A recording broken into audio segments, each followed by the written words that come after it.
Hello বন্ধুরা, উর্মিলা রান্নাঘরে দেখাচ্ছে চাল কুমড়োর দিয়ে তরকারি রান্না করবো। আর কীভাবে রান্না করছি দেখতে থাকুন। মাছটাকে এদিকে ভেজে নিয়েছি আর এদিকে চাল কুমড়োও কেটে নিয়েছি। দেখুন সুন্দরভাবে কেটে নিয়েছি। এখানে দিয়ে দিব লবণ, হলুদ আর কয়েকটা কাঁচা লঙ্কা। একটু কষিয়ে নেব, কষানোর বেশি কষাবো না, একটু হালকা কষাবো। কষিয়ে নেওয়ার পর দেখুন জল দিয়ে দিয়েছি। জলটা যখন আমার হালকা জল দেবো, বেশি জল দেবো না।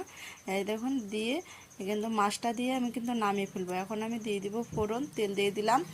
এখানে দিয়ে দিব জিরে আর শুকনো লঙ্কা। তারপরে দেখুন পেঁয়াজ কুচি দিয়েছি, একটা বড় সাইজের পেঁয়াজ কুচি দিয়েছি। পেঁয়াজ কুচিটা দিয়ে সুন্দর করে আমি নেড়ে চেড়ে নিয়েছি, লাল লাল করে ভেজে নেব। তারপরে এখন দেখুন দিয়ে দিয়েছি চাল কুমড়োর তরকারিটা।